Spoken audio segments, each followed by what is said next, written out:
Hello friends, welcome to my YouTube channel step to biologist. I hope आप सभी बहुत अच्छे होंगे और आप सभी की प्रिपरेशन भी बहुत अच्छी चल रही होगी। तो टाइम वेस्ट ना करते हुए हम ना अपना टॉपिक स्टार्ट करते हैं। लास्ट वीडियो में हमने माइटोटिक डिवीज़न कंप्लीट किया था। आज हम मियोसिस पढ़ने वाले हैं। ठीक है फ्रेंड्स, तो ये एक शॉर्ट नोट है। इन शॉर्ट नोट में मैंने इंक्लूड सब करा है, बस उनका एक्सप्लेनेशन नहीं लिखा है, क्योंकि अगर मैं यहाँ पे एक्सप्लेनेशन लिखूँगी तो उसको मुझे पढ़ने में बहुत टाइम लगेगा और वीडियो बहुत लेंदी हो जाएगी। अगर आप क्वेश्चन जितने लगेंगे वो सब इसी टॉपिक से लगेंगे। इन जितना मैंने लिखा है वो सारा इंपॉर्टेंट लाइन है। आप ये समझ लीजिएगा कि मेरी एक एक लाइन एक क्वेश्चन है। ठीक है फ्रेंड्स, तो आज हम स्टार्ट करते हैं मियोसिस। तो जो मियोसिस होता है उसे हम हेटेरोटाइपिक डिवीज़न भी बोलते हैं और रिडक्शनल डिवीज़न। इसलिए रिडक्शन डिवीज़न बोलते हैं क्योंकि जब हम डाइप्लॉइड सेल लेके चलते हैं, 2n सेल लेके चलते हैं, लास्ट में जब वो हमारी सेल डॉटर सेल में जब कन्वर्ट होती है तो उसमें n सेल रह जाती है, सिर्फ 1 पेयर रह जाता है। ठीक है, सिंगल हैप्लॉइड हो जाते हैं। जब हम 46 क्रोमोसोम्स होते हैं उसमें 23 फादर से आते हैं, 23 मदर से आते हैं, तो वो पेयर में रहते हैं। जब हमारे गेमेट्स बनते हैं तो सिर्फ वो एक 23 का एक सेल बनता है। तो ये जो मियोसिस होती है इसलिए हमारी रिडक्शनल डिवीज़न होती है। मैं इसका एक बेस्ट आपको डायग्राम दे दूंगी जिसमें आपको मियोसिस 1 मियोसिस 2 का पूरा समझ में आ जाएगा कि कहाँ क्या होता है। ठीक है, अभी आप नोट्स को देख लीजिए। तो इसका जो डिस्कवर था, टर्म जिसने मियोसिस दी थी वो फार्मर और मोरे था, जिसने मियोसिस की टर्म दी थी। ये भी इंपॉर्टेंट है, आ सकता है क्वेश्चन में। उसके बाद आता है occur only in diploid cell. हमने माइटोटिक डिवीजन को देखा था कि माइटोटिक डिवीजन हैप्लॉइड और डिप्लॉइड दोनों में हो जाती है प्लांट्स में। एनिमल में वहाँ भी डाइप्लॉइड सेल्स में ही होती है, लेकिन यहाँ पे चाहे प्लांट हो चाहे एनिमल हो, ये सिर्फ डाइप्लॉइड सेल्स में होती है। वहाँ माइटोटिक डिवीजन में क्या था, प्लांट्स में वो हैप्लॉइड सेल में भी हो जाती थी माइटोटिक डिवीजन। उसका एक एक्सेप्शनल केस था हैप्लॉइड सेल्स का, उसमें कि एनिमल में ड्रोन जो होते हैं वो हैप्लॉइड होते हैं। उस दौरान माइटोटिक डिवीजन का प्रोसेस होता है स्पर्मेटोजेनेसिस में। ठीक है, मैंने सब कुछ लिखाया हुआ है, आप लास्ट वीडियो देख सकते हैं। उसके बाद आता है अकर ओनली इन जर्माइनल सेल, जिसको हम रिप्रोडक्टिव सेल्स भी बोलते हैं। ये सिर्फ जर्माइनल सेल्स में होता है, सोमेटिक सेल्स में नहीं होता। इसका भी बारे में जब मैं आपको मोलिकुलर बायोलॉजी और पढ़ाऊंगी तब मैं आप रिप्रोडक्शन पढ़ाऊंगी तब मैं आपको बता दूंगी कौन सोमेटिक कौन माइटोटिक। जब मोलिकुलर बायोलॉजी पढ़ेंगे या जेनेटिक इनहेरिटेंस पढ़ेंगे तब हम उसमें सब डिटेल में पढ़ लेंगे। उसके बाद हम देखते हैं कि सेल परफॉर्मिंग मियोसिस, जो सेल परफॉर्म करती है मियोसिस को, उसको हम मियोसाइट्स बोलते हैं।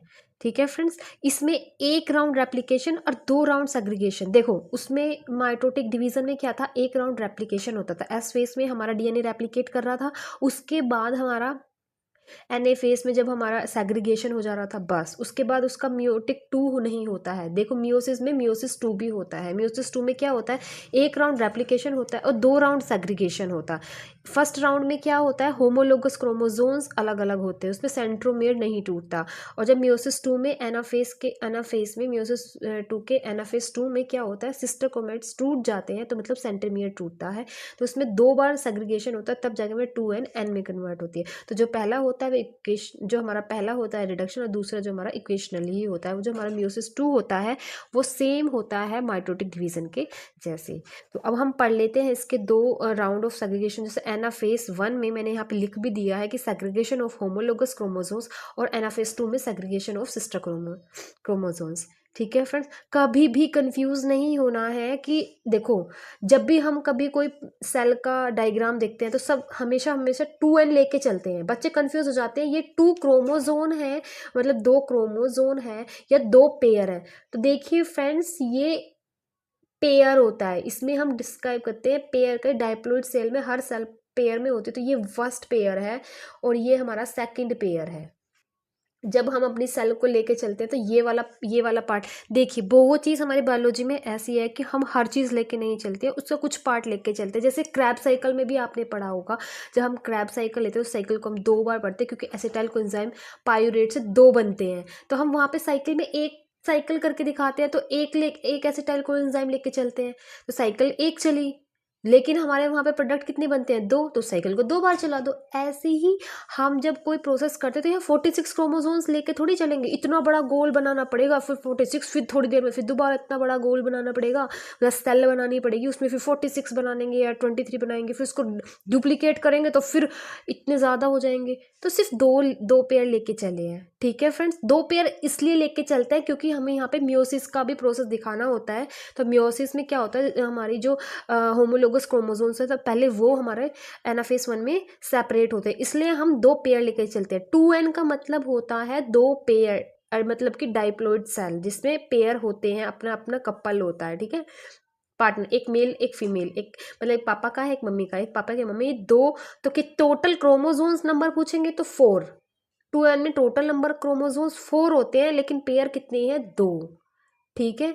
तो ये 2 पेयर लेके चले हैं, मतलब ये समझ लीजिए 46 में से हम 4 क्रोमोसोम्स लेके चल रहे हैं, ठीक है, 2 पेयर लेके चल रहे हैं, ठीक है फ्रेंड्स। तो कन्फ्यूज कभी मत हुआ करो, ये बहुत लोगों के क्वेश्चन भी आते हैं, बहुत लोगों के मैं देखती रहती हूँ, कभी कभी कमेंट आते रहते हैं कि 2n में हम क्रोमोसोम है या पेयर है, ये 2 पेयर है, ठीक है। उसके बाद हमारा मियोसिस में क्या होता है कि ये यहाँ पे हमारा मियोसिस में हमारे 2 फेस होते हैं, एक तो इंटरफेस होता है, एक डिवीजन फेस, ओ सॉरी, मियोसिस डिवीजन फेस हम पढ़ने वाले हैं। देखो, मियोसिस के पार्ट नहीं है, पहले तो एक इंटरफेस होता है जब सेल डिवाइड करती है, उसके बाद हमारे 2 फेस होते हैं, मियोसिस और माइटोसिस, और मियोसिस 1 और मियोसिस 2। डिवीजन फेस में 2 पार्ट होते हैं मियोसिस के, मियोसिस 1 और मियोसिस 2। इंटरफेस तो हमारा हो गई, पहले इंटरफेस कंप्लीट होगा, उसके बाद हमारा डिवीजन फेस में मियोसिस 1 होगा और फिर मियोसिस 2 होता है। देखो, जब हमारे मियोसिस 1 स्टार्ट हुआ तो इंटरफेस हुआ, लेकिन जब हम मियोसिस 2 स्टार्ट हुआ तो इंटरफेस नहीं हुआ। बहुत कम होता है कि वो नेग्लेक्ट हो जाता है, इंटरफेस फॉलोड नहीं होता है मियोसिस 2 में, डायरेक्ट कैरियोकाइनोसिस हो जाता है, साइटोकाइनेसिस, क्योंकि हमें डीएनए को दोबारा से रेप्लिकेट नहीं करना है। अगर हमारा दोबारा से इंटरफेस, जैसे इंटरफेस आया डिवीजन फेस में मियोसिस 1 आया, उसके बाद दोबारा से इंटरफेस नहीं आएगा, मियोसिस 1 के बाद डायरेक्ट मियोसिस 2 आता है। अगर इंटरफेस आ जाएगा तो हमारा डीएनए रेप्लिकेट कर जाएगा ना, क्योंकि इंटरफेस में तो पूरा प्रोसेस चलेगा, G1 G2, फिर उसके बाद मियोसिस आती है डिवीजन फेस, तो हमारा तो एस में डीएनए रेप्लिकेट कर जाता तो फिर डबल हो जाएंगे। तो हमें इसमें हैप्लॉइड बनाने हैं, समझ आया। माइटोटिक डिवीजन इक्वेशनल डिवीजन हो जाता है, लेकिन हम इसमें हमें क्या करना है, हैप्लॉइड्स बनाने हैं। हैप्लॉइड्स बनाने के लिए हमें दोबारा से रेप्लिकेट नहीं करना है, फिर तो वो दोबारा से वही प्रोसेस शुरू हो जाएगा, ठीक है। इसलिए ये डिफरेंट होता है, यहीं पे आके वो डिफरेंट होता है माइटोटिक डिवीजन से, ठीक है। यहाँ पे हमारा सेग्रीगेशन हो जाएगा, इंटरफेस नहीं होता है। उसके बाद आता है हमारा meiosis is divided into 4 stages, इसके 4 स्टेज होते हैं, ठीक है ना। जैसे प्रोफेस, एनाफेस, मेटाफेस हमने माइटोटिक डिवीजन, ऐसे मियोसिस के भी 4 स्टेजेस होते हैं।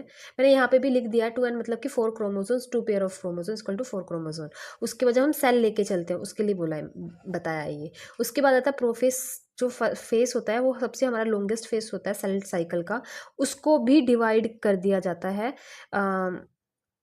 5 डिवीजन में, ठीक है, सब स्टेजेस में उसको डिवाइड करा। तो पहला जो स्टेज है वो है लेप्टोटीन, इसमें कंडेंसेशन होता है क्रोमोटीन का। देखो, ये प्रोफेस के 5 स्टेजेस हैं, देखो फ्रेंड्स, ये प्रोफेस के 5 स्टेजेस हैं, तो आपको ये जान लेना चाहिए कि इसमें प्रोफेस जो हमने देखा था, न्यूक्लियर मेम्ब्रेन का हटना और न्यूक्लियर इंडोप्लाज्मिक मेम्ब्रेन का हटना, उसके बाद क्रोमेटिन कंडेंस होना, सेंट्रोल्स का अपोजिट पोल में जाना, उसके बाद स्पिंडल फॉर्मेशन होना, सारा प्रोसेस वही होगा, लेकिन पार्ट्स में डिवाइड हो गया, किस पार्ट में क्या। जब हमने माइटोटिक डिवीजन पढ़ा था उसमें प्रोफेस, अर्ली प्रोफेस और लेट प्रोफेस पढ़ा था, यहाँ पे प्रोफेस के अपने सब स्टेजेस हैं, ठीक है फ्रेंड्स। मियोसिस में तो पहला स्टेज है लेप्टोटीन में condensation of chromatin begins here, यहाँ कंडेंसेशन होना शुरू हो जाता है और chromatin attach themselves to a particular point of nuclear membrane, एक जैसे यहाँ पे और यहाँ किसी एक पर्टिकुलर न्यूक्लियर मेम्ब्रेन पे आके ये ऐसे ऐसे ऐसे एक यहाँ पे अटैच हो जाते हैं, एक बुके लाइक स्टेज बन जाती है, ठीक है। देख लीजिए, नेक्स्ट चले। उसके बाद आता है हमारा, इसको हम बुके स्टेज भी बोलते हैं क्योंकि जब ये एक न्यूक्लियर मेम्ब्रेन पे जाके सारे अटैच हो जाते हैं तो एक ऐसे बुके लाइक स्टेज स्ट्रक्चर बन जाता है। वो ये डार्कली स्टेन बॉडी अपीयर, यहाँ पे डार्कली स्टेन बॉडी अपीयर हो जाती है उन क्रोमोजोम, उसको हम सेंट्रोमियर्स बोलते हैं, ठीक है। उसके बाद सेकेंड स्टेज है वो है जाइगोनीमा। प्रोफेज की जो सेकंड सब स्टेज है वो है जाइगोनीमा, जिसको हम साइनेप्टिक स्टेज के नाम से भी जानते हैं। इसमें क्या होती है, इसमें पेयरिंग ऑफ होमोलोगस क्रोमोसोम्स होते हैं, जैसे वन पेयर ये सेकंड पेयर ये, इन दोनों की क्या होगी, पेयरिंग होगी, साइनेप्सिस अकर करेगा। इसमें एक साइनेप्टोनिमल कॉम्प्लेक्स फॉर्मेशन होता है। यहाँ पे जब ये पेयरिंग होती है तो यहाँ पे एक साइनेप्टिक कॉम्प्लेक्स फॉर्मेट होता है। उसके बाद फॉर्मेशन ऑफ बाइवेलेंट टेट्राड, देखो इसे बाइवेलेंट भी बोल देते हैं और टेट्राड भी बोल देते हैं। 4 क्रोमोसोम हैं, नंबर ऑफ 4 क्रोमोसोम्स टेट्राड, और ये एक वैलेंट है, एक वैलेंट है तो इसको बाइवेलेंट बोल दिया। The number of bivalent in a cell is equal to the haploid number of chromosomes. देखो बाइवेलेंट कितने होते हैं, अब देखो 46 क्रोमोसोम्स थे, टोटल 46 होते हैं ना एक सेल में क्रोमोसोम्स। अब 2-2 का पेयर बना लेंगे हम तो 46 के 23 तो पेयर बनेंगे, तो 23 पेयर बनेंगे तो 23 ही बाईवैलेंट होते हैं, क्योंकि एक वैलेंट में हमारे 2 बाईवैलेंट में हमारे 2 क्रोमोसोम्स होते हैं। तो पूरी सेल में कितने हो जाएंगे, 23, वही हमारा हैप्लॉइड नंबर ऑफ क्रोमोसोम्स होता है, ठीक है। उसके बाद आता है chromosomes are still not visible as a true chromatid. यहाँ पे हमारे क्रोमेटिड नहीं दिखेंगे, सिंपल एक क्रोमोसोम्स होता है, यहाँ पे ऐसे ऐसे मतलब क्रोमेटिड्स अलग नहीं दिखाई देते इस वाली स्टेज में। इसमें जो क्या देखो सब ये लोग बोलते हैं, मतलब बहुत टीचर्स मैंने पढ़ाते हुए देखा कि जो हमारा पेचिटिन होता है, जो इसके बाद जो स्टेज आती है उसमें क्रॉसिंग ओवर होता है, उसमें क्रॉसिंग ओवर कंप्लीट होता है, लेकिन क्या है 0.3% टू 0.4 डीएनए का रेप्लिकेशन हमारा जाइगोनीमा में ही हो जाता है, जाइगोनीमा में ही हो जाता है। तो क्रॉसिंग ओवर यहाँ पे स्टार्ट हो जाती है जाइगोटीन में, ठीक है। तो आप देख लीजिए इसमें अगर आपसे पूछे स्टार्ट कहाँ होता है तो आप जाइगोटीन लगाएंगे। अगर आपसे पूछेंगे क्रॉसिंग ओवर होती कहाँ है, सिंपल अगर पूछेंगे तो वो होते हैं पैकेटीन में ही होती है। पैकेटीन में इसलिए होती है क्योंकि वहीं पे पूरा प्रोसेस होता है 100%, मतलब हमारा 97% वही होता है, कंप्लीट भी वही होता है। तो मेन तो पैकेटीन ही है, लेकिन स्टार्ट हमारे जाइगोटीन में हो जाता है, ठीक है।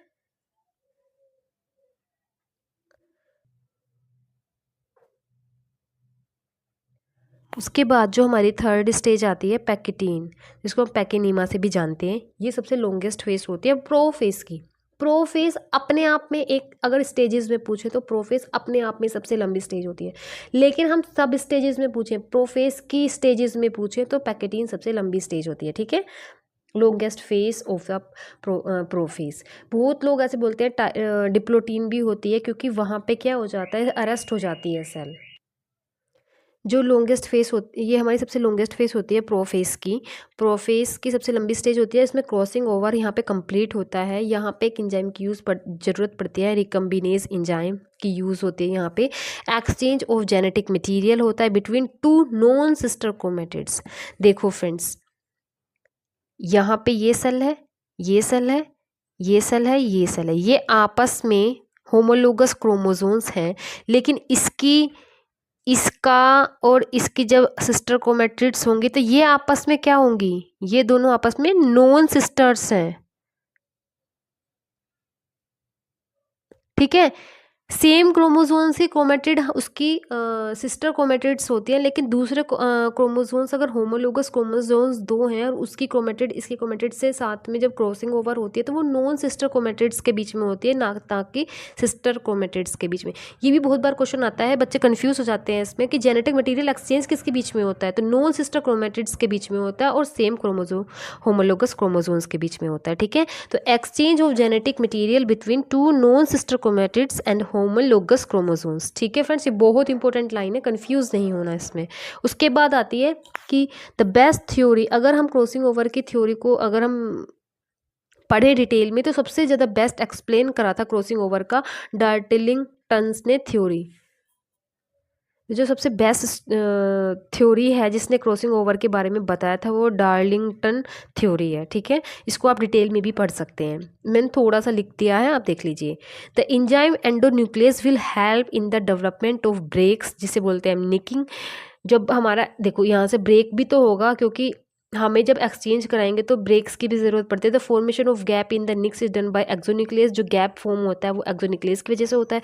The separation of chromatid segment in gap is done by the U protein, जिसको हम अनवाइंडेज भी के नाम से जानते हैं। ठीक है, ये इसकी थ्योरी बहुत लंबी थ्योरी है, कैसे कैसे जेनेटिक मटीरियल एक्सचेंज हो रहा है, किस इंजाइम की ज़रूरत पड़ रही है, क्या निक्स हमें जोड़ने के लिए क्या ज़रूरत पड़ रही है, तोड़ने के लिए किस इंजाइम की ज़रूरत पड़ रही है।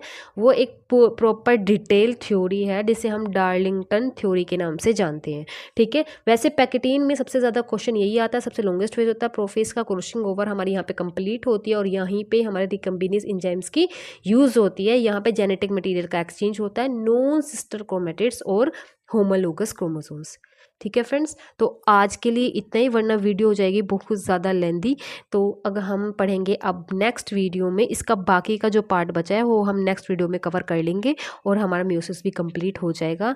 आई होप आपको सभी को अच्छे से समझ में आया होगा। अगर आपको कुछ भी डाउट है तो आप कमेंट बॉक्स में लिख सकते हैं। हो सकता है कि शायद मैंने कोई वर्ड गलत लिख दिया हो या फिर कोई वर्ड मैंने बोलने में प्रोनाउंसिएशन में फ़र्क हो, क्योंकि बायोलॉजी की बहुत इतनी सारी टर्म्स होती हैं, कुछ लैटिन वर्ड से ली हुई हैं, कुछ कैसे, तो प्रोनाउंसिएशन का भी थोड़ी प्रॉब्लम हो जाती है। तो आप मैनेज कर सकते हैं, बस आपको समझ में आना चाहिए। अगर आपको फिर भी कोई प्रॉब्लम है तो आप कमेंट बॉक्स में मुझे बता सकते हैं। सो थैंक यू, आज के लिए इतना ही, फिर मिलेंगे नेक्स्ट वीडियो में। So please like and subscribe my channel step to biologist. Thank you.